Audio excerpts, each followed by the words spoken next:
কলকাতার বুকে একটা রীতিমতো নামি নার্সিং হোম, ঠিক আছে, হসপিটাল নয়, কিন্তু ওই নার্সিং হোমের অবস্থা জাস্ট কতটা প্যাথেটিক হতে পারে সেটা মানে ভিডিওটা আগে দেখো, তারপরে আমি বাকি শেয়ার করছি। আপনাদের ব্যবহারের জন্য একটা কথা, কোনো এখানে ট্রিটমেন্ট নেই, কিছু নেই, উল্টো শুধু পয়সার গরম। নার্সিং হোমটার নাম হচ্ছে কস্তুরী মেডিকেল সেন্টার প্রাইভেট লিমিটেড। ভালো করে নামটা মাথায় রাখো প্লিজ। কেউ তার কাছের মানুষকে নিয়ে এই নার্সিং হোমে যেও না। ক্লোজ একটা পার্সন আমার রিসেন্ট অসুস্থ হয় এবং মানে তার লোকেশন থেকে সব থেকে কাছে হচ্ছে কস্তুরী মেডিকেল নার্সিং হোম। তো হঠাৎ করে প্রচণ্ড পেটে ব্যথা শুরু হয়, সেই কারণে তাড়াতাড়ি করে কস্তুরী মেডিকেল নার্সিং হোমে নিয়ে যাই এবং ওখানে কিছু টেস্ট করতে বলে, সেগুলো আমরা করি যথারীতি এবং সেখান থেকে জানা যায় যে কিডনি স্টোন মানে ইউরেটারে স্টোন ধরা পড়েছে। ফাইন, তো ওখানে এমার্জেন্সিতে দেখিয়েছি, কারণ অলরেডি তখন সন্ধেবেলা ছিল, প্রায় 7টা-8টার সময় ছিল। তো এমার্জেন্সিতে দেখিয়েছি, এমার্জেন্সি ডক্টর কিছু মেডিসিন সাজেস্ট করে, সেই মেডিসিনগুলোকে ওনারা দেন এবং সেগুলো আমরা নিই এবং আমরা বাড়ি চলে আসি। পরের দিন নাইটে হঠাৎ করে ওই পেশেন্টেরই আবার মানে প্রচণ্ড পেটে ব্যথা শুরু হয়, আর তখন বাজে রাত প্রায় 2:30।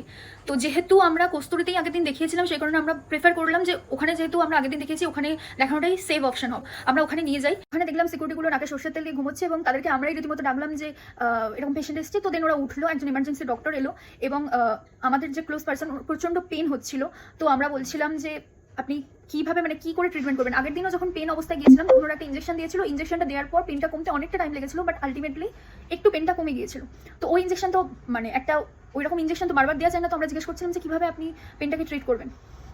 তো ওরা বলছে আপনি ভর্তি করে দিন, ঠিক আছে। রাত তখন 3টে বাজে, ভর্তির ফিস 5,700 টাকা। দ্যাটস ফাইন, আমি বুঝলাম। বারবার করে বলছি আপনি ট্রিটমেন্টটা কি দেবেন সেটা তো বলুন। তখন ওরা রীতিমতো বলছে যে না আপনি ভর্তি করে দিন।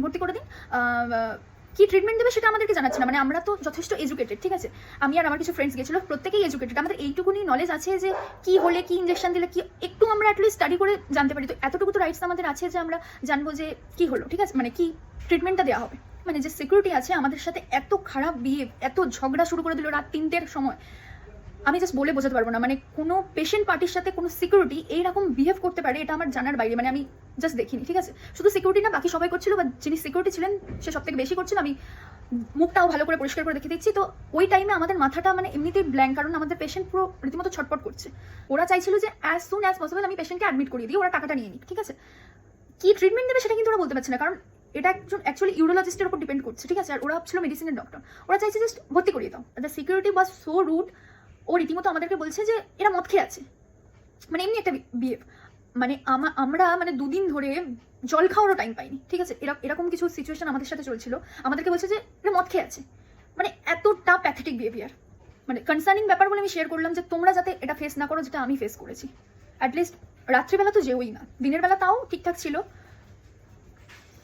আর কিছু বলার নেই আমার।